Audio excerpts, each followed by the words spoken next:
Halo, selamat siang semuanya. Sampurasun, Rahayu, Assalamualaikum warahmatullahi wabarakatuh. Salam kebajikan, salam sejahtera untuk kita semua. Gimana teman-teman, kabarnya baik ya? Oke, semoga semuanya sehat-sehat dan baik-baik saja. Oke, perkenalkan di sini saya Wildan, mahasiswa S1 Prodi Pendidikan Kepercayaan Terhadap Tuhan Yang Maha Esa, Fakultas Bahasa dan Budaya Universitas 17 Agustus 1945 Semarang akan menerangkan tentang pengertian sosialisasi dan juga agen-agen sosialisasi. Nah, sebelum masuk ke materi, teman-teman di sini jangan lupa like, komen, share, dan juga subscribe channel ini nih ya. Bantu channel ini berkembang. Oke. Nah, pertama di sini pengertian sosialisasi menurut para ahli. Salah satunya ada dari Charlotte Buhler. Nah, Charlotte Buhler mengemukakan bahwa sosialisasi adalah proses yang membantu individu-individu belajar dan menyesuaikan diri. Bagaimana cara hidup dan juga berpikir kelompoknya agar ia dapat berperan dan berfungsi dengan baik dalam kelompoknya. Kemudian, Paul B. Horton bilang, sosialisasi adalah suatu proses di mana seseorang menghayati serta memahami norma-norma dalam masyarakat tempat tinggalnya sehingga akan membentuk kepribadiannya. Kemudian Peter Berger, sosialisasi adalah suatu proses di mana seseorang menghayati serta memahami norma-norma dalam masyarakat tempat tinggalnya sehingga akan membentuk kepribadiannya. Kemudian Surjono Sukanto bilang, sosialisasi adalah proses mengkomunikasikan kebudayaan kepada warga masyarakat yang baru. Nah, kemudian di sini ada agen-agen sosialisasi. Agen-agen sosialisasi terdapat 5. Yang pertama adalah keluarga, kemudian kelompok pertemanan atau teman sebaya, kemudian yang ketiga adalah sekolah, dan yang keempat itu lingkungan tempat kerja, dan yang terakhir adalah media massa. Nah, pertama-tama kita bahas tentang agen sosialisasi yaitu keluarga. Oke, sebelum lanjut ke video selanjutnya atau materi selanjutnya, jangan lupa ya di like, komen, dan juga subscribe. Bantu channel ini berkembang juga ya teman-teman ya. 2000 years later. Oke, di sini keluarga sebagai agen atau media sosialisasi yang terdapat di dalamnya yaitu ayah, ibu, dan juga saudara serumah, kakak ataupun adik ataupun saudara lainnya ya. Nah, keluarga sebagai kelompok sosial pertama di mana individu menjadi anggotanya adalah keluarga. Nah, keluarga merupakan perantara pertama dalam transmisi kebudayaan masyarakat kepada individu. Maka di dalam keluarga terjadi apa yang disebut dengan sosialisasi primer. Di dalam keluarga, peran orang tua sangat penting dalam memperkenalkan individu pada masyarakat tempat tinggalnya. Melalui interaksi yang terjadi di dalam keluarga, individu belajar tentang pola perilaku, sikap, keyakinan, serta nilai-nilai yang berlaku di masyarakat. Nah, nilai dan norma yang disosialisasikan di keluarga adalah nilai norma dasar yang diperlukan oleh seseorang agar nanti dapat berinteraksi dengan orang-orang dalam masyarakat yang lebih luas. Jadi keluarga memang sangat penting menjadi agen sosialisasi karena ya awal mula kita bersosialisasi itu dalam keluarga. Jika dalam keluarganya sudah terbangun sebuah komunikasi atau sosialisasi yang baik, maka pada saat individu turun ke lingkungan atau masyarakat, itu akan juga terbangun sosialisasi yang baik. Kelompok pertemanan sebagai agen atau media sosialisasi. Nah, teman sepermainan atau teman sebaya pada tahap perkembangan selanjutnya, individu akan berinteraksi dengan teman sebayanya yang berasal dari keluarga yang lain. Untuk diterima menjadi anggota kelompok, individu dituntut untuk mematuhi aturan yang berlaku di dalamnya. Melalui kelompok teman sebaya, individu akan belajar hidup bersosialisasi. Berbagai pengaruh yang muncul ketika individu mulai bergaul dengan teman sebayanya, khususnya pada masa remaja, memang perlu diwaspadai. Hal tersebut dikarenakan individu pada usia remaja relatif mudah terpengaruh hal-hal negatif jika dasar sosialisasi keluarga yang diterima sebelumnya kurang kuat. Nah, dalam lingkungan teman sepermainan, memang lebih banyak sosialisasi yang berlangsung adalah sosialisasi equaliter. Seseorang belajar bersikap dan berperilaku terhadap orang-orang yang setara kedudukannya, baik tingkat umur maupun pengalaman hidupnya.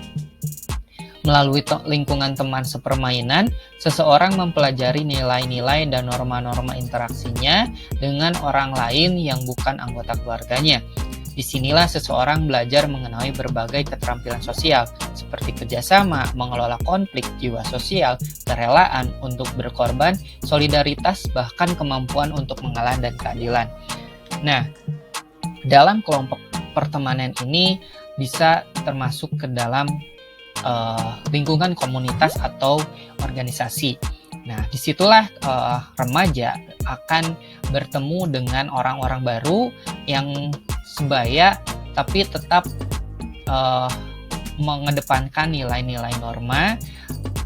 Jika di dalam keluarga nilai norma tersebut sudah diajarkan, maka pada saat individu terjun kepada kelompok pertemanan atau komunitas, maka hal-hal baik yang bisa diterima. Dan sebaliknya, jika norma di keluarganya kurang kuat, maka individu cenderung terjatuh ke dalam pergaulan yang salah. Seperti itu ya teman-teman.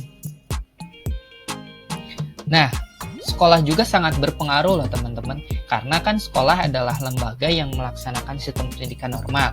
Di sekolah juga individu akan belajar hal-hal baru yang tidak didapatkan dalam keluarga maupun kelompok teman sebaya atau komunitas. Nah, di sekolah individu akan diperkenalkan dengan berbagai kemungkinan peran yang dapat dipilihnya di masa mendatang saat individu telah beranjak dewasa. Di sekolah, individu akan belajar mengenal serta mengembangkan kemampuan dan bakatnya. Selain itu, di sekolah, individu dapat belajar beberapa nilai penting seperti kemandirian dan tanggung jawab. Nah, di sekolah juga anak mempelajari sesuatu yang baru yang belum dipelajari dalam keluarga maupun kelompok bermain, seperti kemampuan membaca, menulis, dan berhitung. Kemudian lingkungan sekolah pasti mengedepankan sosialisasi tentang ilmu pengetahuan dan teknologi, serta nilai-nilai kebudayaan yang dipandang luhur dan akan dipertahankan kelangsungannya dalam masyarakat melalui pewarisan atau transformasi budaya dari generasi ke generasi berikutnya. Nah, di sekolah juga individu biasanya diperkenalkan dengan organisasi intrasekolah atau OSIS di dalam sistem pendidikan dari jenjang SMP sampai SMA. Nah, di situ individu bisa belajar bertanggung jawab, belajar saling 2,000 years later. Belajar berorganisasi dan sebuah kepemimpinan. Tuh. Nah, kemudian pada saat lingkungan kerja atau individu sudah beranjak dewasa, pasti di lingkungan kerja seseorang juga belajar tentang nilai, norma, dan juga cara hidupnya. Maka tidaklah berlebihan apabila dinyatakan bahwa cara prosedur kerja di lingkungan militer berbeda dengan lingkungan sekolah atau perguruan tinggi. Seorang anggota tentara akan bersosialisasi dengan cara lingkungan militer dengan garis komando yang tegas. Namun berbeda dengan dosen atau guru yang lebih banyak bersosialisasi dengan iklim kerja yang lebih demokratis. Artinya di sini 2,000 years later. Individu atau seseorang itu akan bersinggungan langsung dengan ujian-ujian hidup. Ngeri ya? Nggak perlu ngeri sih sebetulnya. Karena kan yaitu kita di sini belajar tentang nilai, norma, dan cara hidup, cara bertahan hidup, cara menyelesaikan masalah, dan juga bahkan cara mencari jati diri atau ya hubungan percintaan seperti itu. Nah, yang terakhir ada media massa. Media massa ini terdiri atas dua jenis, yaitu media cetak dan juga elektronik. Nah, teman-teman tahu nggak sih, zaman sekarang kan udah melalui media itu udah mengalami perkembangan yang pesat ya. Pasti di sini teman-teman nggak cuma suka nonton film atau TV ya. Nah, tapi kan sekarang tuh ada juga internet. Nah, di situ sangat banyak pengaruhnya loh dalam perkembangan kepribadian atau individu. Nah, selain televisi dan juga film kan itu misalkan kalau misalkan filmnya keras, artinya misalkan film action itu dapat menimbulkan perilaku keras juga kan pada kelompoknya atau penontonnya. Ya, khususnya kan anak-anak ya. Karena cenderung anak-anak itu tidak bisa mengontrol dan juga tidak diarahkan, apalagi pada saat menyaksikan atau menontonnya itu tidak didampingi orang tua. Nah, kemudian selain televisi, media massa yang kini terjangkau dan banyak dipakai sama orang-orang kan internet ya. Karena kan dimanapun, kapanpun, sedang apapun pasti teman-teman pegang HP atau pegang internet, laptop dan lain-lain. Nah, di situ kan di internet kan banyak berbagai macam informasi dan juga hiburan gitu kan, mulai dari yang bermuatan positif dan juga negatif. Tapi itu kan tergantung lagi kepada individunya masing-masing. Kalau individunya sudah kuat di 2000 years later, bersosialisasi atau berkomunikasi dengan di dalam lingkungan keluarga maupun di lainnya, mungkin individu dapat menyaring dan juga memilih mana konten-konten yang bermuatan positif atau konten-konten yang bermuatan negatif.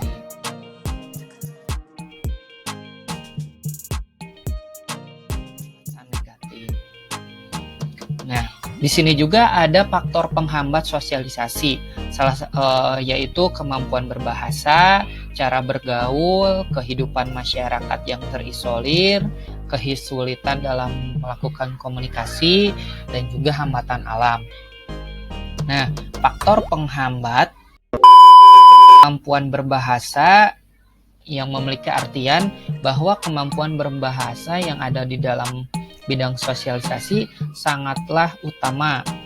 Hal itu dikarenakan kemampuan dari seseorang ketika berbicara akan dapat diukur dengan mampu untuk dapat dipahaminya apa yang disampaikan oleh seseorang. Kemudian, cara bergaul. Orang yang dimana memiliki kemampuan sosialisasi yang baik, maka ia pasti akan dapat dengan mudah melakukan proses dari sosialisasinya. Akan tetapi apabila orang tersebut memiliki ketidakmampuan dalam komunikasi, mungkin akan menjadi penghambat juga dalam proses sosialisasi. Nah, kemudian kehidupan masyarakat yang terisolir apabila terdapat sebuah bentuk kegiatan yang dimana menutup diri dari komunikasi yang akan dilakukan dengan masyarakat luar, maka orang tersebut akan menghambat kegiatan sosialisasi yang dilakukan olehnya. Ya, salah satunya adalah pada saat 2000 years later, kegiatan kerja bakti. Jika individu tersebut menutup diri, maka proses sosialisasi dan komunikasinya pun akan terhambat sehingga menimbulkan kontroversi atau perpecahan. Artinya ya, faktor penghambat sosialisasi yang lainnya adalah kehidupan masyarakat yang terisolir. Apabila terdapat sebuah bentuk kegiatan yang dimana seseorang tersebut menutup diri dari komunikasi dengan masyarakat luar, maka orang tersebut akan menghambat kegiatan sosialisasi yang dilakukan olehnya. Kemudian kesulitan dalam melakukan komunikasi, ya karena banyak juga hal yang menyangkut kesulitan dalam komunikasi seperti kurangnya bergaul, ya seperti itu gitu kan. Jadi menjadikan seseorang sulit untuk melakukan komunikasi ya. Seperti contohnya seorang yang baru pertama kali masuk ke dalam komunitas atau organisasi karena dia sulit melakukan komunikasi atau membuka suatu obrolan atau suatu kegiatan, cenderung orang tersebut menutup diri sehingga orang tersebut merasa bahwa dirinya tidak cakap atau tidak bisa berkomunikasi dengan baik. Nah, ada juga hambatan alam. Misalkan hambatan alam itu seperti salah satunya adalah pada saat mau melakukan proses komunikasi atau sosialisasi, hambatan alam yang terjadi adalah jarak antara perkampungan, artinya tempat tinggal dia, ke sekolah itu bisa menjadi hambatan sehingga orang tersebut atau individu tersebut tidak bisa berkembang melalui pergaulan pendidikan ataupun cara kerja. Nah, mungkin itu teman-teman yang bisa saya sampaikan dalam presentasi kali ini. Mohon maaf apabila banyak kekurangan dan juga kesalahan dalam penyampaian materi ini. Saya ucapkan terima kasih dan juga perhatiannya. Rahayu, Rahayu, Rahayu, Rahayu Sagung Dumadi. Jangan lupa di like, komen, dan juga subscribe channel ini. Terima kasih.